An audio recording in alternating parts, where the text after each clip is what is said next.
Viewers welcome back on programs viewers and वाले section में गलबात करन जा रहे हैं कि बेशक भारती कैद विच फसी सिख कौम दे सामने भारी चैलेंज ਹਨ ਅਤੇ ਭਾਰਤੀ ਏਜੰਸੀਆਂ ਸਿੱਖ ਤਾਕਤ ਨੂੰ ਖੇਰੂ-ਖੁਰੂ ਕਰਨ ਲਈ ਅੱਡੀ ਚੋਟੀ ਦਾ ਜ਼ੋਰ ਜਿਹੜਾ ਉਹ ਲਾ ਰਹੀਆਂ ਨੇ ਪਰ ਅਖੀਰ ਜਿੱਤ ਖਾਲਸੇ ਦੀ ਹੋਵੇਗੀ ਅਤੇ ਦਰਿਆ ਜਮਨਾ ਤੋਂ ਵਾਗਾ ਤੱਕ ਇੰਡੀਪੈਂਡੈਂਸ ਸੋਵਰਨ ਨੇਸ਼ਨ ਖਾਲਿਸਤਾਨ ਇੱਕ ਹਕੀਕਤ ਬਣ ਕੇ ਦੁਨੀਆ ਦੇ ਨਕਸ਼ੇ ਤੇ ਉਭਰੇਗਾ।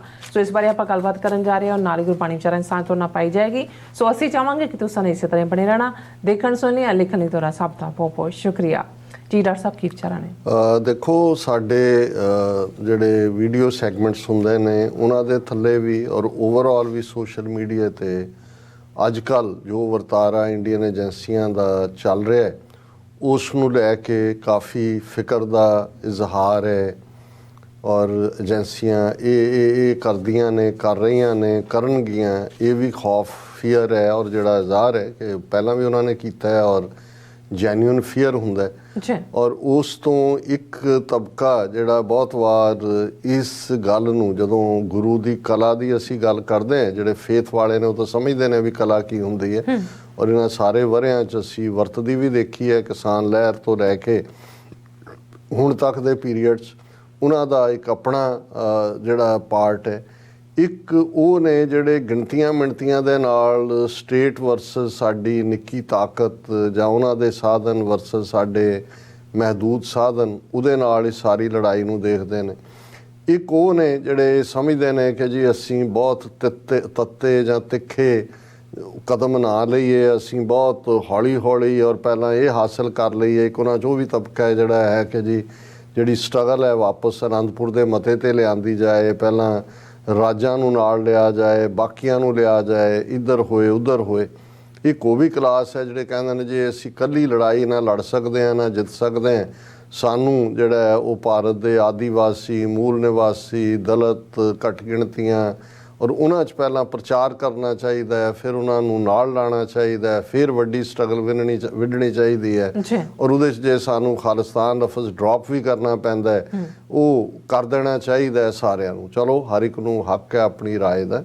ਔਰ ਦੂਸਰਾ ਲੇਕਿਨ ਮੈਂ ਇਹ ਸਮਝਦਾ ਕਿ ਵੀ ਜਿਹੜੇ ਸਿੱਖ ਇਤਿਹਾਸ ਤੋਂ ਵਾਕਫ ਨੇ ਜਾਂ ਸਿੱਖਾਂ ਵਿਚਲੇ ਉਸ ਜਜ਼ਬੇ ਔਰ ਸਾਡੇ ਇਤਿਹਾਸਕ ਕਿਰਦਾਰ ਨੂੰ ਜਿਨ੍ਹਾਂ ਨੇ ਰੂਹਾਨੀਅਤ ਦੇ ਨਾਲ ਬੌਧਿਕ ਪੱਧਰ ਦੇ ਉੱਤੇ ਵੀ ਜਿਸ ਨੂੰ ਕਿਆਸਿਆ ਹੈ ਜਾਂ ਜਿਸ ਨੂੰ ਐਵੈਲੂਏਟ ਕੀਤਾ ਹੈ ਉਹ ਬਹੁਤ ਚੰਗੀ ਤਰ੍ਹਾਂ ਸਮਝਦੇ ਨੇ ਕਿ ਭਾਈ ਅਲਟੀਮੇਟਲੀ ਜਦੋਂ ਕੋਈ ਕੌਮ ਖਲੋ ਜਾਂਦੀ ਹੈ ਔਰ ਸਿੱਖਾਂ ਦਾ ਆਪਣਾ ਇਤਿਹਾਸ ਸਾਨੂੰ ਦੂਸਰੀ ਦੁਨੀਆ ਦੀਆਂ ਮੂਵਮੈਂਟਸ ਨਾਲ ਅਸੀਂ ਕੰਪੇਅਰ ਜ਼ਰੂਰ ਕਰਦੇ ਹਾਂ ਟਾਈਮ ਟੂ ਟਾਈਮ ਕੋਈ ਨਾ ਕੋਈ ਐਲੀਮੈਂਟ ਜਿਹੜਾ ਮਿਲਵਾ ਹੁੰਦਾ ਪਰ ਸਾਡੇ ਕੋਲ ਤਾਂ ਆਪਣਾ 4 ਸਦੀਆਂ ਦਾ ਗੁਰੂ ਅਰਜਨ ਸਾਹਿਬ ਦੀ ਸ਼ਹਾਦਤ ਤੋਂ ਬਾਅਦ ਤੇ ਹੁਣ ਤੱਕ ਦਾ ਇੰਨਾ ਗਲੋਰੀਅਸ ਇਤਿਹਾਸ ਹੈ ਕਿ ਅਸੀਂ ਜਿੰਨੀਆਂ ਹਰਡਲਸ ਆਈਆਂ ਜਿੰਨੀਆਂ ਰੁਕਾਵਟਾਂ ਆਈਆਂ ਔਰ ਜਦੋਂ ਹਕੂਮਤਾਂ ਨੇ ਫੁੱਲ ਫਲੈਜਡ ਇਹ ਆਦੇਸ਼ ਕੱਢ ਦਿੱਤੇ ਜਦੋਂ ਅਸੀਂ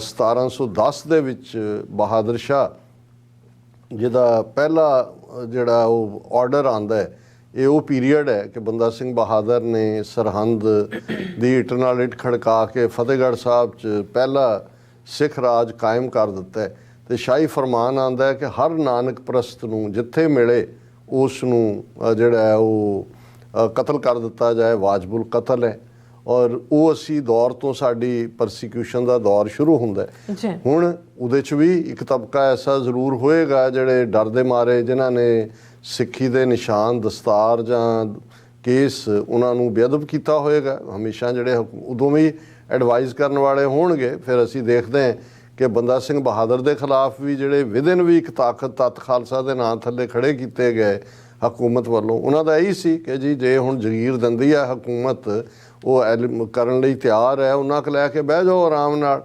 ਪਰ ਜਦੋਂ ਇੱਕ ਰਿਜ਼ੋਲਵ ਸੀ ਸਿੰਘਾਂ ਦਾ ਔਰ ਇਹ ਗੁਰਦਾਸ ਨੰਗਲ ਦੀ ਗੜੀ 'ਚ ਬਾਬਾ ਬੰਦਾ ਸਿੰਘ ਬਹਾਦਰ ਔਰ 700 ਸਾਥੀ ਸਿੰਘ ਜਿਹੜੇ ਬਾਅਦ 'ਚ ਗ੍ਰਿਫਤਾਰ ਹੋ ਕੇ ਦਿੱਲੀ ਤੱਕ ਪਹੁੰਚਾਏ ਜਾਂਦੇ ਨੇ ਅਖੀਰਲੇ ਸਿੱਖ ਤੱਕ ਆਪਣੇ ਈਮਾਨ ਦੇ ਉੱਤੇ ਉਹ ਕਾਇਮ ਰਹਿੰਦੇ ਨੇ ਉਹਨਾਂ ਨੂੰ ਇਹ ਸੀ ਕਿ ਭਾਈ ਹਮ ਪਾਤਸ਼ਾਹੀ ਸਤਿਗੁਰ ਦਈ ਹੰਨੇ ਹੰਨੇ ਲਾਏ ਜੈ ਜੈ ਬਹਿ ਜ਼ਮੀਨ ਮਲ ਤੈਂ ਤੈਂ ਤਖਤ ਬਣਾਏ ਵੀ ਅਸੀਂ ਤਾਂ ਇਕੱਲਾ ਹੀ ਸੋਵਰਨ ਹੈ ਅਸੀਂ ਕੋਈ ਇਹ ਸਮਝੌਤੇ ਵਾਲਾ ਕੰਮ ਨਹੀਂ ਹੈ ਅਸੀਂ ਜਾਣਾ ਹੀ ਜਾਣਾ ਆਪਣੇ ਨਿਸ਼ਾਨੇ 'ਤੇ ਔਰ ਅਸੀਂ ਉਹ ਦੇਖਦੇ ਹਾਂ ਕਿ ਵੀ ਬਾਬਾ ਬੰਦਾ ਸਿੰਘ ਬਹਾਦਰ ਵੀ ਇੱਕ ਕਰਾਮਾਤ ਵਾਂਗ ਆਏ। ਸਿੱਖ ਰਾਜ ਦਾ ਕਾਇਮ ਸਰਹੰਦ ਨੂੰ ਹਰਾਣਾ ਕੋਈ ਛੋਟੀ ਗੱਲ ਨਹੀਂ ਸੀ। ਫਿਰ ਦੂਸਰਾ ਦੌਰ ਵੀ ਆਇਆ, ਉਦੋਂ ਇੱਕ ਤਬਕੇ ਨੂੰ ਲੱਗਾ ਹੋਣਾ ਦੇਖੋ ਜੀ ਅਸੀਂ ਤਾਂ ਪਹਿਲਾਂ ਹੀ ਕਿਹਾ ਸੀ ਆਹੀ ਉਹ ਕੁਝ ਹੋਣਾ ਸੀ, ਲੇਕਿਨ ਸਿੱਖਾਂ ਨੇ ਪਾਤਸ਼ਾਹੀ ਦਾਵਾ ਗਿਵ ਅਪ ਨਹੀਂ ਕੀਤਾ। 1716 ਤੋਂ 1730-31 ਤੱਕ ਦਾ ਪੀਰੀਅਡ ਹਾਈਬਰਨੇਸ਼ਨ ਦਾ ਪੀਰੀਅਡ ਵੀ ਹੈ, ਪਰਸੀਕਿਊਸ਼ਨ ਦਾ ਦੌਰ ਵੀ ਹੈ।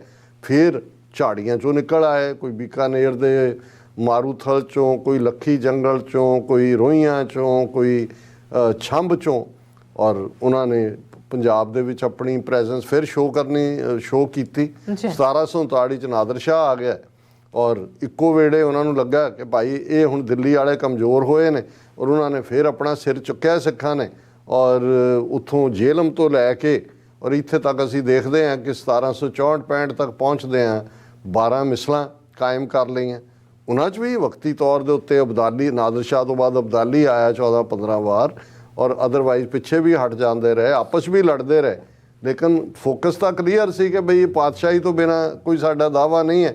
ਔਰ 1764 ਤੱਕ ਪਹੁੰਚਦੇ ਹਾਂ ਅਸੀਂ ਦੇਖਦੇ ਹਾਂ ਕਿ ਭਾਈ ਇਹ ਲਾਹੌਰ ਫਤਿਹ ਹੁੰਦਾ ਹੈ। 1783 ਚ 30,000 ਖਾਲਸੇ ਦੀ ਫੌਜ ਦਿੱਲੀ ਤੇ ਪਰਚਮ ਲਹਿਰਾਉਂਦੀ ਹੈ, ਔਰ ਫਿਰ ਹੌਲੀ ਇਹ ਸਾਰਾ ਅਬਦਾਲੀ ਦਾ ਕਲੇਮ ਵੀ ਉੱਧਰ ਚਲਾ ਜਾਂਦਾ ਹੈ, ਮੁਗਲਿਆ ਸਾਮਰਾਜ ਵੀ ਜ਼ੇਰ ਹੋ ਜਾਂਦਾ ਹੈ, ਔਰ ਬਾਬਾ ਬੁੱਲੇ ਸ਼ਾਹ ਦੀ ਕਲਮ ਚੱਲਦੀ ਹੈ ਕਿ ਭੂਰਿਆਂ ਵਾਲੇ ਰਾਜੇ ਕੀਤੇ, ਮੁਗਲਾਂ ਜ਼ਹਿਰ ਪਿਆਲੇ ਪੀਤੇ। ਹੁਣ ਉਸ ਪੀਰੀਅਡ 'ਚ ਅਸੀਂ ਕੋਈ ਡਾਇਸਪੋਰਾ 'ਚ ਨਹੀਂ ਹੈ, ਕੋਈ ਬਾਹਰੋਂ ਕੋਈ ਦਾਰੂ ਸਿੱਕਾ ਨਹੀਂ ਜਾ ਰਿਹਾ, ਬਾਹਰੋਂ ਕੋਈ ਫਾਈਨੈਂਸ਼ੀਅਲ ਹੈਲਪ ਨਹੀਂ ਜਾ ਰਹੀ, ਕੋਈ ਡਾਲਰ, ਪੌਂਡ, ਰਿਆਲ ਕੋਈ ਨਹੀਂ ਹੈ, ਲੇਕਿਨ ਫੇਥ ਜਿਹੜਾ ਹੈ ਉਹ ਤੁਹਾਨੂੰ ਉੱਥੋਂ ਤੱਕ ਲੈ ਕੇ ਜਾ ਰਿਹਾ। ਔਰ ਫਿਰ ਅਸੀਂ ਮਹਾਰਾਜਾ ਰਣਜੀਤ ਸਿੰਘ ਦੇ ਪੀਰੀਅਡ ਦੀ ਗੱਲ ਕਰਦੇ ਹਾਂ, ਮੈਂ ਉਸ ਵੱਲ ਨਹੀਂ ਜਾਵਾਂਗਾ। 1849 'ਚ ਸਾਡਾ ਰਾਜ ਜਾਂਦਾ ਹੈ, ਔਰ ਉਸ ਤੋਂ ਬਾਅਦ ਅੰਗਰੇਜ਼ ਆ ਜਾਂਦੇ ਨੇ।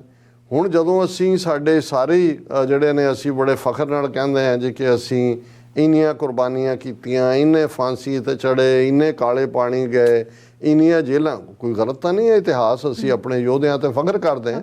ਇਹ ਵੱਖਰੀ ਗੱਲ ਹੈ ਵੀ ਫੋਕਸ ਕੀ ਰਿਹਾ ਕੀ ਨਹੀਂ ਰਿਹਾ।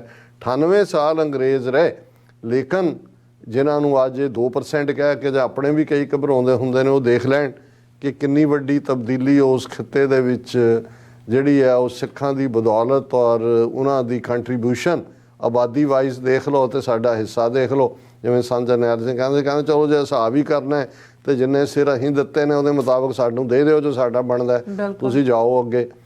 ਹੁਣ ਪਿਛਲੇ 75 ਸਾਲ 'ਚ ਵੀ, 38 ਸਾਲ 'ਚ ਵੀ ਇਨ ਪਰਟੀਕੂਲਰ ਦੇਖੀਏ ਤੇ ਐਸਾ ਨਹੀਂ ਹੈ। ਇਹ ਠੀਕ ਹੈ ਕਿ ਭਾਈ ਨੁਕਸਾਨ ਹੁੰਦੇ ਨੇ, ਪਰ ਕੌਮਾਂ ਘੱਲੂਘਾਰਿਆਂ ਦੇ ਨਾਲ ਖਤਮ ਨਹੀਂ ਹੁੰਦੀਆਂ। ਕੌਮਾਂ ਜਦੋਂ ਆਪਣੇ ਅਤੀਤ ਨੂੰ ਭੁੱਲਦੀਆਂ, ਆਪਣੇ ਪਾਸਟ ਨੂੰ ਭੁੱਲਦੀਆਂ, ਆਪਣੀ ਅਣਖ ਔਰ ਗੈਰਤ ਦੇ ਨਾਲ ਸਮਝੌਤਾ ਕਰਦੀਆਂ, ਉਦੋਂ ਕੌਮਾਂ ਦੀ ਤਬਾਹੀ ਹੁੰਦੀ ਹੈ। ਘੱਲੂਘਾਰਿਆਂ ਨੇ ਸਾਨੂੰ ਲਿਸ਼ਕਾਇਆ, ਦੋਨੋਂ ਘੱਲੂਘਾਰੇ ਜਿਹੜੇ 18ਵੀਂ ਸਦੀ ਦੇ ਸੀ, ਉਸ ਤੋਂ ਬਾਅਦ ਅਸੀਂ ਪ੍ਰਾਪਤੀਆਂ ਹੀ ਕੀਤੀਆਂ ਨੇ। ਔਰ ਜੇ ਜੂਨ 84 ਦੇ ਘੱਲੂਘਾਰੇ ਤੋਂ ਬਾਅਦ ਗਲੋਬਲ ਸਿੱਖ ਕੌਮ ਦਾ ਰਾਈਜ਼ ਦੇਖੀਏ, ਅੱਜ 5ਵਾਂ ਵੱਡਾ ਧਰਮ ਬਣ ਕੇ ਦੁਨੀਆ ਦੇ ਕਿੰਨੇ ਮੁਲਕਾਂ ਦੇ ਵਿੱਚ ਅਸੀਂ ਇੱਕ ਸਿੱਧੀ ਰੈਕਗਨੀਸ਼ਨ ਦੇ ਨਾਲ ਅੱਗੇ ਆਏ ਹਾਂ, ਕਿੰਨੀਆਂ ਥਾਵਾਂ ਤੇ ਅਸੀਂ ਅੱਜ ਸੌਫਟ ਪਾਵਰ ਬਣੇ।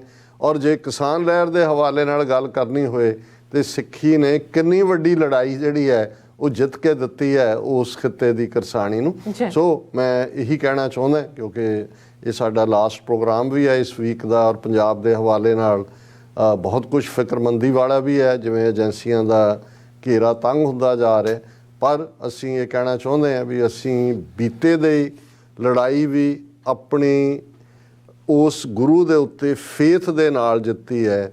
ਨਿਸ਼ਚੈ ਕਰ ਆਪਣੀ ਜੀਤ ਕਰੋ, ਇਹ ਸਲੋਗਨ ਤਾਂ ਬੇਸ਼ੱਕ you will it you win it 19th century 'ਚ ਆਉਂਦਾ ਹੈ।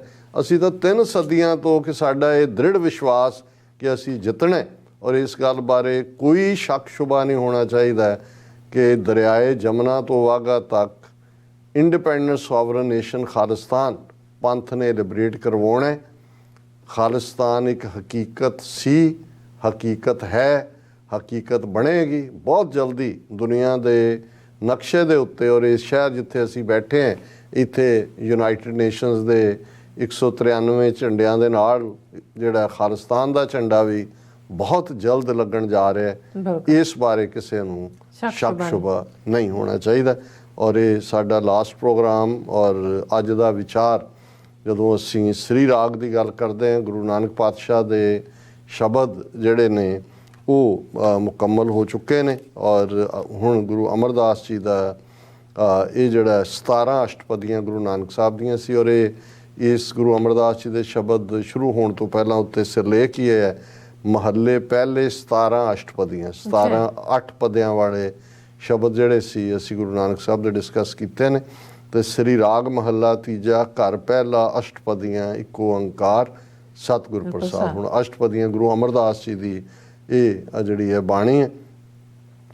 ਗੁਰਮੁਖ ਕਿਰਪਾ ਕਰੇ ਭਗਤ ਕੀਜੈ ਬਿਨ ਗੁਰ ਭਗਤ ਨਾ ਹੋਏ ਆਪੇ ਆਪ ਮਿਲਾਏ ਬੁਝੈ ਤਾਂ ਨਿਰਮਲ ਹੋਵੈ ਕੋਏ ਹਰ ਜਿਉ ਸੱਚਾ ਸੱਚੀ ਬਾਣੀ ਸ਼ਬਦ ਮਿਲਾਵਾ ਹੋਏ ਭਾਈ ਰੇ ਭਗਤਹੀਨ ਕਾਹੇ ਜਗ ਆਇਆ ਪੂਰੇ ਗੁਰ ਕੀ ਸੇਵ ਨਾ ਕੀਨੀ ਬਿਰਥਾ ਜਨਮ ਗਵਾਇਆ। ਰਹਾਓ ਕਿ ਹੇ ਮੇਰੇ ਵੀਰ ਹੇ ਮੇਰੇ ਭਰਾ ਜੇ ਤੂੰ ਭਗਤੀ ਨਹੀਂ ਕੀਤੀ ਬੰਦਗੀ ਨਹੀਂ ਕਰਨੀ ਤਾਂ ਫਿਰ ਤੇਰਾ ਇਸ ਸੰਸਾਰ 'ਚ ਆਉਣ ਦਾ ਕੀ ਫਾਇਦਾ? ਤੂੰ ਕਿਉਂ ਆਇਆ? ਜੇ ਤੂੰ ਇਸ ਜੀਵਨ ਦੇ ਵਿੱਚ ਪੂਰੇ ਗੁਰ ਕੀ ਸੇਵ ਨਾ ਕੀਨੀ ਗੁਰੂ ਦੀ ਸੇਵਾ ਨਹੀਂ ਕੀਤੀ ਫਿਰ ਇਹ ਸਮਝ ਕਿ ਤੇਰਾ ਜੀਵਨ ਤੇਰਾ ਜਨਮ ਬਿਰਥਾ ਗਿਆ ਹੈ। ਗੁਰਮੁਖ ਕਿਰਪਾ ਕਰੇ ਭਗਤ ਕੀਜੈ ਬਿਨ ਗੁਰ ਭਗਤ ਨਾ ਹੋਏ ਕਿ ਜਿਹੜੀ ਬੰਦਗੀ ਵੀ ਹੈ ਗੁਰੂ ਦੀ ਰਹਿਮਤ ਨਾਲ ਹੁੰਦੀ ਹੈ। ਗੁਰਮੁਖ ਦੇ ਉੱਤੇ ਸਤਿਗੁਰੂ ਕਿਰਪਾ ਕਰਦੇ ਨੇ ਉਹ ਇਸ ਪਾਸੇ ਲੱਗਦਾ ਹੈ ਆਪੇ ਆਪ ਮਿਲਾਏ ਬੁਝੇ ਤਾਂ ਨਿਰਮਲ ਹੋ। ਜਦੋਂ ਸਤਿਗੁਰੂ ਰਹਿਮਤ ਕਰਕੇ ਆਪਣੇ ਆਪ ਨਾਲ ਮਿਲਾ ਲੈਂਦੇ ਨੇ ਇਸ ਰੂਹਾਨੀਅਤ ਦੀ ਕੁੰਜੀ ਦਾ ਭੇਤ ਸਮਝ ਆ ਜਾਂਦਾ ਹੈ ਤਾਂ ਮਨ ਜਿਹੜਾ ਹੈ ਉਹ ਨਿਰਮਲ ਹੋ ਜਾਂਦਾ ਹੈ। ਹਰ ਜੀਓ ਸੱਚਾ ਸੱਚੀ ਬਾਣੀ ਉਹੀ ਵਾਹਿਗੁਰੂ ਅਲਟੀਮੇਟ ਸੱਚ ਹੈ ਉਹਦੀ ਬਾਣੀ ਸੱਚੀ ਹੈ ਔਰ ਉਸ ਦੇ ਸ਼ਬਦ ਦੇ ਨਾਲ ਜਿਹੜਾ ਉਹ ਮਿਲਾਵਾ ਸਤਿਗੁਰੂ ਕਰਵਾਉਂਦੇ ਨੇ। ਆਪੇ ਹਰ ਜਗ ਜੀਵਨ ਦਾਤਾ ਆਪੇ ਬਖਸ਼ ਮਿਲਾਏ ਜੀ ਜਾਣਤੇ ਕਿਆ ਵਿਚਾਰੇ ਕਿਆ ਕੋ ਆਖ ਸੁਣਾਏ ਗੁਰਮੁਖ ਆਪੇ ਦੇ ਵਡਿਆਈ ਆਪੇ ਸੇਵ ਕਰਾਏ ਕਿ ਵਾਹਿਗੁਰੂ ਆਪ ਹੀ ਸਾਰੀ ਦੁਨੀਆ ਨੂੰ ਜੀਵਨ ਦੇਣ ਵਾਲਾ ਹੈ। ਆਪੇ ਹੀ ਉਹ ਬਖਸ਼ਦਾ ਹੈ ਆਪੇ ਹੀ ਜੋੜਦਾ ਹੈ। ਇਹ ਵਿਚਾਰੇ ਦੁਨੀਆ ਦੇ ਲੋਕ ਕੀ ਨੇ ਜੀ ਜਾਣਤੇ ਕਿਆ ਵਿਚਾਰੇ ਇਹਨਾਂ ਨੂੰ ਇਹ ਕਿਹਨੂੰ ਕੁਛ ਆ ਕੇ ਸੁਣਾ ਸਕਦੇ ਨੇ? ਗੁਰਮੁਖ ਨੂੰ ਆਪ ਸਤਿਗੁਰੂ ਵਡਿਆਈ ਦਿੰਦੇ ਨੇ ਤੇ ਜੇ ਆਪਣੀ ਸੇਵਾ ਵੱਲ ਲਾਣ ਤੇ ਇਹ ਵੀ ਉਹਦੀ ਰਹਿਮਤ ਦੇ ਨਾਲ ਹੀ ਹੁੰਦਾ ਹੈ। ਦੇਖ ਕੁਟੰਬ ਮੋਹੇ ਲੋਭਾਣਾ ਚਲਦਿਆਂ ਨਾਲ ਨਾ ਜਾਈ ਸਤਿਗੁਰ ਸੇਵ ਗੁਣ ਨਿਦਾਨ ਪਾਇਆ ਤਿਸ ਕੀ ਕੀਮ ਨਾ ਪਾਈ ਪ੍ਰਭ ਸਖਾ ਹਰ ਜਿਉ ਮੇਰਾ ਅੰਤੇ ਹੋਏ ਸਖਾਈ ਕਿ ਦੁਨੀਆਦਾਰ ਬਹੁਤੇ ਆਪਣੇ ਟੱਬਰ ਨੂੰ ਦੇਖ ਕੇ ਮੋਹ ਦੇ ਵਿੱਚ ਫਸ ਜਾਂਦੇ ਨੇ ਪਰ ਇਹਨਾਂ 'ਚੋਂ ਕੁਛ ਵੀ ਨਾਲ ਜਾਣ ਵਾਲਾ ਨਹੀਂ ਹੈ।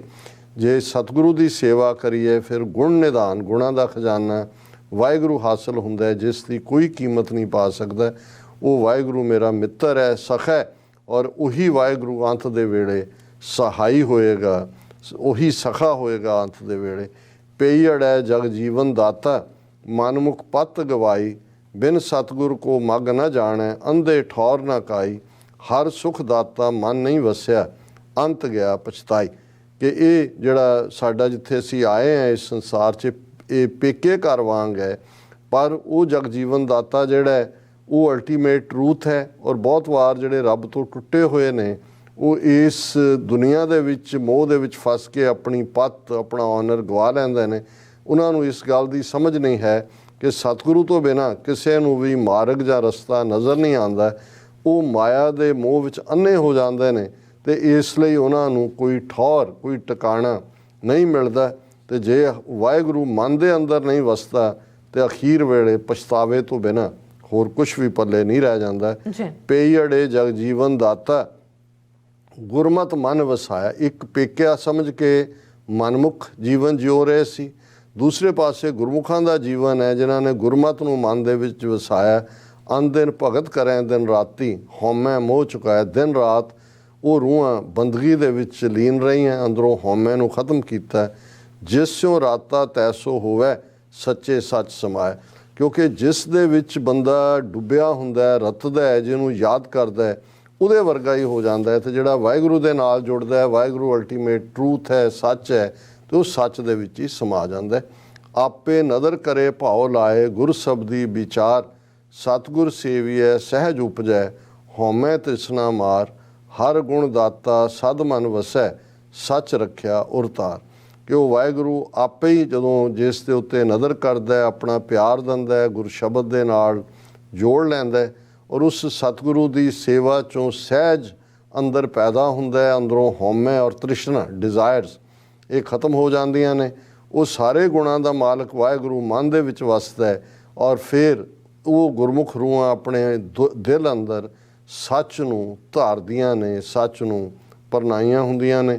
ਪ੍ਰਭ ਮੇਰਾ ਸਦਾ ਨਿਰਮਲਾ, ਮਨ ਨਿਰਮਲ ਪਾਇਆ ਜਾਏ, ਨਾਮ ਨਿਦਾਨ ਹਰ ਮਨ ਵਸੈ, ਹਉਮੈ ਦੁੱਖ ਸਭ ਜਾਏ, ਸਤਿਗੁਰ ਸ਼ਬਦ ਸੁਣਾਇਆ, ਹਉ ਸਦ ਬਲਿਹਾਰੈ ਜਾਉ। ਕਿ ਮੇਰਾ ਵਾਹਿਗੁਰੂ ਨਿਰਮਲ ਹੈ ਔਰ ਇਸ ਨੂੰ ਪਾਉਣ ਲਈ ਵੀ ਜਿਹੜੇ ਨਿਰਮਲ ਮਨ ਦੇ ਨਾਲ ਇਸ ਨੂੰ ਹਾਸਲ ਕੀਤਾ ਜਾ ਸਕਦਾ ਹੈ। ਉਹ ਨਾਮ ਦਾ ਖਜ਼ਾਨਾ ਹੈ। ਜਦੋਂ ਆ ਕੇ ਅੰਦਰ ਵਸ ਜਾਂਦਾ ਹੈ ਤੇ ਹਉਮੈ ਤੇ ਦੁੱਖ ਸਭ ਕਾਫੂਰ ਹੋ ਜਾਂਦੇ ਨੇ, ਦੌੜ ਜਾਂਦੇ ਨੇ। ਸਤਿਗੁਰੂ ਦੇ ਸ਼ਬਦ ਦੇ ਨਾਲ ਮੈਂ ਜੁੜਾਂ ਔਰ ਮੈਂ ਉਸ ਸਤਿਗੁਰੂ ਤੋਂ ਬਲਿਹਾਰ ਜਾਂਦਾ ਹੈ। ਤੇ ਅਖੀਰਲਾ ਪਦ ਹੈ, ਆਪਣੇ ਮਨ ਚਿਤ ਕਹਿ ਕਹਾਏ, ਬਿਨ ਗੁਰ ਆਪ ਨ ਜਾਈ, ਹਰ ਜਿਉ ਭਗਤ ਵਛਲ ਸੁਖ ਦਾਤਾ, ਕਰ ਕਿਰਪਾ ਮਨ ਵਸਾਈ, ਨਾਨਕ ਸੋਭਾ ਸੁਰਤ ਦੇ ਪ੍ਰਭ ਆਪੇ, ਨਾਨਕ ਸੋਭਾ ਸੁਰਤ ਦੇ ਪ੍ਰਭ ਆਪੇ, ਗੁਰਮੁਖ ਦੇ ਵਡਿਆਈ। ਕਿ ਉਹ ਵਾਹਿਗੁਰੂ ਰਹਿਮਤ ਕਰਦਾ, ਆਪ ਹੀ ਮਨ ਔਰ ਚਿੱਤ ਦੇ ਵਿੱਚ ਵਸਦਾ, ਆਪ ਹੀ ਆਪਣੇ ਗੁਣ ਗਵਾਉਂਦਾ ਹੈ। ਗੁਰੂ ਤੋਂ ਬਿਨਾਂ ਅੰਦਰਲਾ ਜਿਹੜਾ ਹਉਮੈ ਦਾ ਆਪਾ ਉਹ ਨਹੀਂ ਜਾਂਦਾ। ਤੇ ਜਦੋਂ ਇਹ ਆਪਾ ਚਲਾ ਜਾਂਦਾ, ਹਰ ਜੀਉ ਭਗਤ ਵਛਲ ਸੁਖ ਦਾਤਾ, ਉਹ ਭਗਤਾਂ ਨੂੰ ਪਿਆਰ ਕਰਨ ਵਾਲਾ ਵਾਹਿਗੁਰੂ ਸੁੱਖਾਂ ਦਾ ਦਾਤਾ ਹੈ। ਉਹ ਕਿਰਪਾ ਕਰਕੇ ਜਦੋਂ ਮਨ ਦੇ ਵਿੱਚ ਆ ਵਸਦਾ ਤੇ ਨਾਨਕ ਸੋਭਾ ਸੁਰਤ ਦੇ ਪ੍ਰਭ ਆਪੇ। ਫਿਰ ਤੀਸਰੇ ਨਾਨਕ ਗੁਰੂ ਅਮਰਦਾਸ ਪਾਤਸ਼ਾਹ ਫਰਮਾਉਂਦੇ ਨੇ ਕਿ ਸੋਭਾ ਵੀ ਔਰ ਸੁਰਤ ਵੀ, ਕਿ ਕਿਵੇਂ ਉਸ ਨਾਲ ਜੁੜਨਾ, ਉਹ ਵਾਹਿਗੁਰੂ ਆਪ ਹੀ ਬਖਸ਼ਦੇ ਨੇ। ਗੁਰਮੁਖ ਦੇ ਵਡਿਆਈ, ਕਿਉਂਕਿ ਇਹ ਭਗਤ ਵਛਲ ਵਾਹਿਗੁਰੂ ਦਾ ਬਿਰਧ ਹੈ ਕਿ ਉਸ ਨੇ ਜਿਹੜਾ ਉਹ ਗੁਰਮੁਖ ਨੂੰ ਵਡਿਆਈ ਦੇਣੀ ਹੈ, ਉਹ ਆਪਣਿਆਂ ਨੂੰ ਆਪਣੇ ਗਲ ਨਾਲ ਲਾਉਂਦਾ ਹੈ। ਇਹ ਉਸ ਦੀ ਪੈਜ ਹੈ, ਉਸ ਦਾ ਬਿਰਧ ਹੈ, ਉਸ ਦੀ ਵਡਿਆਈ ਹੈ। ਜੀ ਡਾਕਟਰ ਸਾਹਿਬ, ਤੁਹਾਡਾ ਬਹੁਤ ਬਹੁਤ ਸ਼ੁਕਰੀਆ। ਤੁਸੀਂ ਅੱਜ ਦੇ ਸ਼ੁਰੂ ਤੇ ਅੱਜ ਦਾ ਵਿਚਾਰ ਸਾਡੇ ਦਰਸ਼ਕਾਂ ਨਾਲ ਸਾਂਝਾ ਕੀਤਾ। ਇਸ ਵਿੱਚ ਆਪਣੇ ਵਿਊਅਰਸ ਨੇ ਇਜਾਜ਼ਤ। ਵਿਊਅਰਸ, ਸਾਡੇ ਪ੍ਰੋਗਰਾਮ ਦਾ ਸਮਾਂ ਇੱਥੇ ਸਮਾਪਤ ਹੁੰਦਾ। ਤੁਸੀਂ ਆਪਣੀ ਰਾਏ ਤੇ ਸੁਝਾਅ ਸਾਨੂੰ ਭੇਜਣਾ ਭੁੱਲਣਾ ਸਾਡੇ ਇਸ ਪਤੇ ਤੇ sos@tvreporter.tv ਤੇ ਅਸੀਂ ਆਪਣਾ ਪ੍ਰੋਗਰਾਮ ਲੈ ਕੇ ਫਿਰ ਦੁਬਾਰਾ ਤੁਹਾਡੇ ਰੂਬਰੂ ਹੋਵਾਂਗੇ। ਤਦ ਤੱਕ ਲਈ ਮੈਨੂੰ ਤੇ ਪਨਾ ਸੁਣਾ ਗਿਆ ਦੋ ਦੇਖਦੀ ਰਹੋ TV ਰਿਫੋ। ਬੁਲਾ ਦਿਓ ਫਤਿਹ। ਵਾਹਿਗੁਰੂ ਜੀ ਕਾ ਖਾਲਸਾ, ਵਾਹਿਗੁਰੂ ਜੀ ਕੀ ਫਤਿਹ। ਰੱਬ ਰੱਖਾ।